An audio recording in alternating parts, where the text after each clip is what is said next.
My roommate was the campus goddess. Everyone bought it. I knew the truth. She was a fake who hid her ego behind a saintly act. At the anniversary gala, Nathan Prescott, billionaire heir, made a massive public confession. Celeste took his Amex black card and dropped it on the ground like it was trash. Thanks, but I don't want a love wrapped in money. Real affection is pure. Romance built on wealth is cheap. The crowd ate it up. Overnight, Celeste was a legend. Nathan stood there, humiliated. I bent to pick up the card, and a voice echoed in my head. This poor kid's been starving for love his whole life. He thinks money fixes everything. Who knew she'd treat gold like dirt? His parents are desperate. The second they heard he liked a girl, they offered estates, yachts, connections. He's imprinting hard. Whoever saves him from this humiliation gets his devotion forever. The voice came from the card itself. I was stunned. My grandmother was in the ICU, bills piling up. I looked at Nathan's broken face and said, "Nathan, can I be your girlfriend?" Back in my dorm, Megan stood on my notes. Well, the desperate scavenger returns. Celeste dumped him and you jumped in? Shameless. Rachel splashed water across my desk. Ugly duckling playing swan? You're not even close to Celeste. She's an angel. You're a toad. He said he'd think about it. That's code for get lost. I knelt and gathered my wet papers. They didn't know the black card had whispered, 20 years old, never held a girl's hand, just got confessed to in public. Heart rate 200 BPM, panicking, no idea what to do. Celeste sighed from her desk. Don't be mean. Ava's family is struggling. Her grandmother's dying. Hospital bills are crushing her. Of course she'd chase a billionaire. Let's be understanding. The room exploded. Celeste, you're too kind. She stabs you in the back and you defend her? I shot them a cold look. Celeste was no goddess. She'd flirted with Nathan for weeks, leading him on. When he finally confessed, she used him to make herself look untouchable. Celeste took my hand. How about this? I'll organize a charity for your grandma, and I'll explain to Nathan for you. Rich playboys are all the same. His confession was probably just truth or dare. You're too naive. He'll use you and dump you, and your reputation will be ruined. She looked so sincere. Megan and Rachel nodded along. I laughed. You're right. I need money. If you want him so bad, go confess yourselves. They went quiet. Celeste stomped out. The others followed. My phone buzzed. Nathan sent a friend request. I accepted. Nathan Prescott transferred you $50,000. His first message, daily limit hit. Send me your bank info. Who sends 50 grand the second they add someone? The black card had said Nathan got more attached the more a girl spent. In his head, needing his money meant needing him. I accepted. The money would cover my grandma's ICU. He's sweating. Terrified she'd play games like Celeste. Seeing her accept made him breathe again. Send the account number. The more materialistic she acts, the safer he feels she'll stay. I sent my info. Minutes passed. No reply. Doubt crept in. Maybe I was hallucinating. Maybe the money was just to get rid of me. I closed the chat, applied for scholarships, confirmed tutoring gigs, looked into loans. I'd find a way on my own. After Nathan's failed confession, Celeste went viral again. Campus goddess, now untouchable pure-hearted muse. A photo of me picking up the card went online. I was labeled a gold digger, a desperate opportunist. Nathan hasn't replied. He's probably scared off by that leech. Celeste pinned a comment. Be kind to Ava. She's under financial pressure. She'll learn money doesn't buy love. Hundreds replied. Nathan could never like someone like me. He was just waiting for Celeste. Next day, Megan kicked my chair, tried to bag a billionaire and got destroyed online. What's next? Fake suicide? No. I kept working. No messages from Nathan all day. I was anxious, sure, but I wouldn't bet my life on a stranger. At the dining hall discount line, Celeste strolled past with her click. Ava, that has no nutrition, she said, waving her meal card. Use mine if you're broke. I may not be rich, but I help where I can. Students sneered at me. I tapped my ID on the reader. Beep. Balance, $1,000, $300 molio. 1, 10, 100, 1,000, a million? A guy behind me yelled. Who puts a million on a meal card? I froze. The black card roared. Poor master. Trapped in a European summit for 10 hours. Couldn't touch his phone. Had his assistant load lunch money on her card so she wouldn't go hungry. Lunch money. I almost laughed. Celeste went pale. Ava, I know being mocked hurts, but you don't need to fake a balance. The crowd turned. Fake? How's an honor student this desperate? Bet her grades are fake too. Someone knocked my tray to the floor. Students shoved me. Don't touch me. I pushed back. Celeste smirked. Everyone calm down. Ava's insecure. She took a wrong turn. That's all. Phones recorded. Celeste, the forgiving angel. A commotion at the entrance. Megan grabbed Celeste's arm. Is that Nathan's motorcade? He's coming to confess again? Celeste adjusted her hair. The head butler stepped out. Disappointment flickered across Celeste's face. Miss White, he said. Mr. and Mrs. Prescott invite you to the estate. Gasps. Celeste lifted her chin. I refuse. I want real friends, not billionaires trying to corrupt my morals. The crowd ate it up. Our goddess. I noticed Celeste bite her lip. The butler turned to me. Miss Lynn, please come with me. I nodded. All right. Chaos as I got in the limo. Why her? Is Nathan actually with charity case Ava? Please. The Prescott family is paying her off. Look at her antics. Fake card, fancy car, all rented. Megan clutched Celeste. Thank God you didn't go. It was a trap. Celeste forced a smile. Inside, the butler handed me a black card. He didn't invite Miss White at all. The whole idea came from his parents. Inviting you was the young master's personal instruction. The card thundered in my mind. He finds bank transfers tedious. Gave you a card, spend whatever. The more you spend, the happier he gets. He cleared your grandmother's medical bills. Flew in specialists from the Mayo Clinic. You can breathe now. Warmth flooded me. At the hospital, my grandma was sitting up, color back in her face. I cried. Nathan walked in, shoving a heavy designer bag into my arms. She's stable. The specialist arrives tonight. I'd waited months. He'd done it in hours. What's this? I asked. Souvenirs. My friend said you bring gifts for your girlfriend. The black card whispered. He bought one of everything. Terrified you'll call him vulgar. I smiled. Thank you. I love it. Nathan, does this mean you accept? He flushed. Yeah, we can try. Lunch? He asked. I followed. In the elevator, a panicked voice. He's got severe claustrophobia. Can't handle enclosed spaces. I reached for his hand. His ears went red, palm trembling. He leaned closer. About my grandma. Thank you.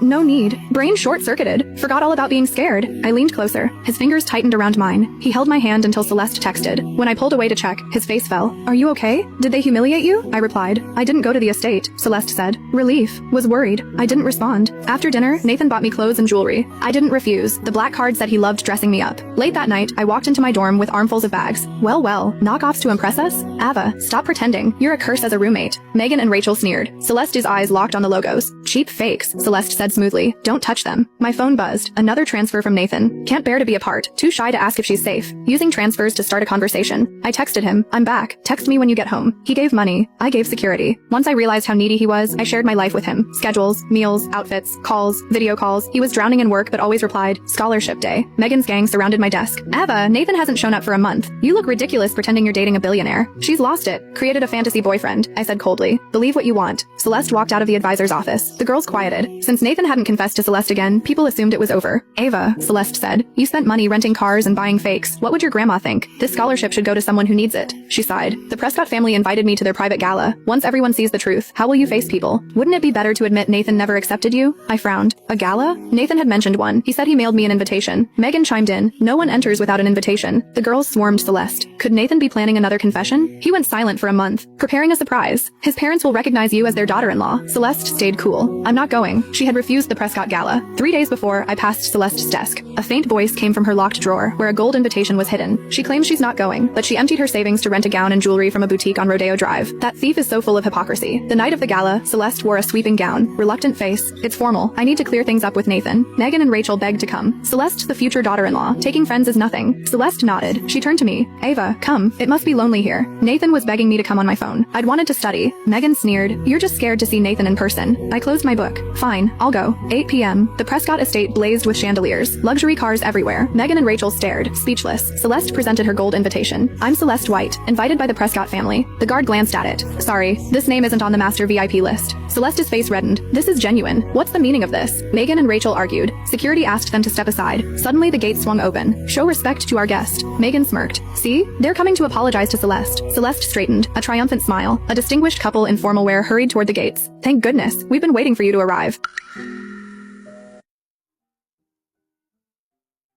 The distinguished couple hurried toward the gates. Thank goodness. We've been waiting for you to arrive. Celeste's smile widened. See, I told you there had been a misunderstanding. She stepped forward confidently. Mrs. Prescott looked past her. Then her eyes landed on me. Miss Lynn, you're finally here. The entire gate went silent. Celeste froze. Me. Mrs. Prescott smiled warmly and took both my hands. We've been waiting all evening. Nathan has been unbearable. He insisted we personally welcome you. Megan's mouth dropped open. Rachel stopped breathing. Celeste's expression cracked. But, I'm Celeste White. Mrs. Prescott frowned. Yes, we know. Then why were you invited? You weren't. The color drained from Celeste's face. Mr. Prescott glanced at the security guard. Please escort anyone without a valid invitation away from the estate. Megan panicked. But she's Nathan's future girlfriend. The guard looked confused. Oh, I nearly laughed. Celeste grabbed my arm. Ava, what did you tell them? I pulled my arm free. Nothing. Nathan walked down the marble staircase. He was dressed in a black suit, looking nervous enough to faint. The moment he saw me, his entire face lit up. Ava. He hurried over. Then, without caring about the crowd, he took my hand. You came. I smiled. You invited me. His ears turned red. I wanted you here. The black card in my purse whispered. Master has been staring at the entrance for 47 minutes. He practiced saying hello 19 times. He also changed his tie 6 times. I bit my lip to stop myself from laughing. Nathan leaned closer. Why are you smiling? Nothing. Celeste suddenly stepped forward. Nathan, we need to talk. He looked at her. For several seconds, he seemed genuinely confused. Then he remembered. Oh. Celeste's face tightened. That's all you have to say? Nathan looked at me. Do I have to talk to her? I shrugged. Your choice. He turned back to Celeste. I don't think we have anything to discuss. The crowd erupted. Megan whispered. What happened to his obsession with her? Celeste's voice shook. You pursued me for weeks. Nathan frowned. I thought you were being friendly. You rejected my card and humiliated me publicly. You said you didn't want love built on money. Celeste lifted her chin. Because I meant it. Nathan nodded. Then we're probably not compatible. She stared at him. You can't seriously choose her over me. Nathan looked down at our joined hands. I already did. The black card whispered. Master's heart rate, 181. He's terrified. He thinks you're going to leave him. I squeezed Nathan's hand. He immediately relaxed. Mrs. Prescott smiled. Dinner is ready. Inside, the gala was breathtaking. Every table was covered in crystal and gold. Celeste stood outside the gate, watching through the windows as I entered beside Nathan. For years, she'd built her reputation by pretending wealth disgusted her. Tonight, everyone finally saw the truth. Her so-called gold invitation had been self-made. Her designer gown was rented. Her jewelry was borrowed. And her saintly image was beginning to crumble. But she wasn't finished. As I sat beside Nathan, my phone buzzed. A message from Celeste. You think you've won? Another followed. You have no idea what Nathan told me before he met you. I stared at the screen. Then the black card whispered. Oh, that's interesting. She knows something. Something Master never told you. I looked toward Nathan. He was nervously placing food onto my plate. Ava, you should eat. You've barely touched anything. I smiled. Nathan? Yeah? What did you tell Celeste before you met me? His hand stopped. His face went pale. And for the first time since we'd met, the black card went completely silent. Nathan stared at me. I waited. He swallowed hard. I didn't tell Celeste anything important. The black card remained silent. That scared me more than anything it had said before. Nathan noticed my expression. Ava, I promise. There's nothing between us. Then why does she think there is? Nathan looked toward the windows. Celeste was still standing outside. Security hadn't removed her yet because Mrs. Prescott had ordered them to wait. Nathan sighed. Before you came into my life, I was lonely. Celeste was the first girl who seemed interested in me. She asked about my family, my work, my childhood. She made me feel like someone actually cared. I listened quietly. Then what happened? She started asking about my parents, their businesses, our properties, my inheritance. The questions became more specific. Nathan gave a bitter laugh. Eventually, I realized she wasn't interested in me. She was interested in what being with me would make her. The black card whispered again. He still hasn't told you everything. I glanced down. What else? Nathan's fingers tightened around mine. 3 weeks ago, my father hired a private investigator. We found something strange. My stomach tightened. What? Celeste wasn't just pretending to be innocent. She had been researching my family long before she met me. She had contacted people connected to my parents. She even tried to obtain information about my trust fund. I stared at him. That's not all. Nathan pulled out his phone. He showed me a file. Inside were photographs. Celeste meeting a man outside a hotel. Celeste handing someone an envelope. Celeste sitting in a private restaurant with a woman I'd never seen before. My eyes narrowed. Who's that? My father's investigator believes she's Celeste's aunt. And the man? Her former boyfriend. I blinked. Former? Nathan nodded. They broke up shortly before Celeste transferred here. Then the black card spoke. Liar. I froze. Nathan wasn't lying, but he was hiding something. I whispered, what aren't you telling me? Nathan looked terrified. The black card continued. He found out the ex-boyfriend wasn't her partner. He was her accomplice. I stared at Nathan. You know more. His shoulders dropped. I do. Then tell me. Nathan turned his phone around. There was a video. Celeste was sitting in a cafe, laughing with her ex-boyfriend. Her voice was perfectly clear. Nathan is easy. He has money, but he's emotionally starved. If I make him think I'm the only person who understands him, he'll give me anything. The man laughed. And when his family realizes, I'll already be Mrs. Prescott. Celeste smiled. That's the plan. The video ended. My jaw tightened. Nathan watched my reaction. I didn't want to tell you because I was afraid you'd think I only chose you because of what she did. I looked at him. Nathan, I don't care why you rejected her. I care about what happens next. He blinked. What do you mean? I smiled. Let's let her destroy herself. Across the ballroom, the doors opened. Celeste walked inside. She had wiped the tears from her face. Her expression was calm. Too calm. She approached our table. Nathan stood immediately. You need to leave. Celeste ignored him. She looked directly at me. Ava, I owe you an apology. The room quieted. She bowed her head. I was jealous. I was wrong. I shouldn't have treated you badly. Megan and Rachel looked relieved. See, Celeste really is an angel. I almost laughed. Then Celeste looked at Nathan. But I need to tell you something. Nathan frowned. What? She took a shaky breath. Ava didn't approach you because she loved you. She approached you because of your money. The room erupted. People turned toward me. Celeste's eyes filled with tears. I didn't want to expose her, but I can't stand by while someone manipulates you. Nathan looked at me. I didn't speak, because the black card had started laughing. Not softly, not nervously. It sounded delighted. Master, this is perfect. She just accused you of doing exactly what she has been doing. Nathan slowly smiled. Then he turned toward the giant screen behind the stage. Play the video. Celeste froze. What video? The lights dimmed. The screen came alive. Her own face appeared. Her own voice filled the ballroom. Nathan is easy. The room went dead quiet. Celeste's face turned white. If I make him think I'm the only person who understands him, he'll give me anything. Megan covered her mouth. Rachel stepped away from Celeste. The video continued. Then came the final sentence. I'll already be Mrs. Prescott. Celeste stared at the screen. Nathan crossed his arms. You were saying? She couldn't answer. Mrs. Prescott stood. Security. 2 guards approached Celeste. She panicked. Wait. I can explain. She grabbed Nathan's sleeve. Nathan, please. I loved you. Nathan gently removed her hand. You loved my inheritance. Celeste's eyes filled with rage. Then she looked at me. You think you're special? She laughed. You think he'll stay with you forever? I smiled. I don't know, but at least he knows exactly what I want. Celeste stared at me. And what's that? I looked at Nathan. Him. Nothing else. Nathan's ears turned bright red. The black card whispered. Master's heart rate, 196. He is experiencing extreme happiness. Then it added. Congratulations. He is completely doomed. I burst out laughing. Nathan stared at me. What? Nothing. I took his hand again. Let's eat before your heart explodes. And for the first time that night, Nathan laughed too. But neither of us noticed the investigator standing near the doorway. He was holding another file. And judging by his expression, the Celeste scandal was only the beginning. The investigator stepped forward. Mr. Prescott, there's more. He placed a folder on the table. Celeste didn't just target Nathan. She targeted his entire family. She had been collecting private information for months, planning to manipulate Nathan into transferring assets before marriage. Then came the worst part. Her ex-boyfriend had been secretly recording her. Every sweet conversation. Every fake act of kindness. Every time she called herself a saint. It was all an act. The recordings went public that night. Campus exploded. The same students who once worshipped Celeste turned against her. Her scholarship was revoked. Her sponsorships disappeared. The university launched an investigation into forged documents she'd submitted. Megan and Rachel abandoned her immediately. Celeste begged them for help. They blocked her. Within a week, the campus goddess was no longer a goddess. She was a warning. Meanwhile, Nathan became inseparable from me. He still showered me with ridiculous gifts. I kept accepting them. The black card loved it. Every time I spent money, Nathan looked happier. One afternoon, he nervously handed me another card. I already have one. This one's for emergencies. How much is on it? He looked away. A lot. I checked. $10 million.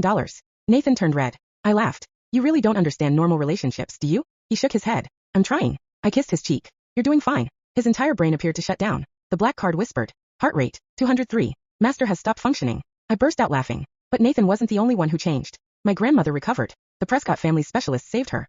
She eventually walked out of the hospital herself. I cried when she hugged me. For the first time in months, I could breathe without calculating hospital bills in my head. Nathan stood nearby awkwardly. My grandmother looked at him. So you're the boy who paid for everything? Nathan nearly choked. I told her I would repay him. She shook her head. Then marry him. Grandma. Nathan turned crimson. I laughed so hard I nearly dropped my phone. Months later, graduation arrived. Celeste was gone. Nathan and I stood together during the ceremony. He squeezed my hand. Remember when you asked me to be your girlfriend because you needed money? I smiled. You were supposed to say yes immediately. I was terrified. Of me? Of everything. I looked at him. And now? He smiled. Now I'm terrified you'll realize you can do better. I pulled him closer. Too late. You're stuck with me.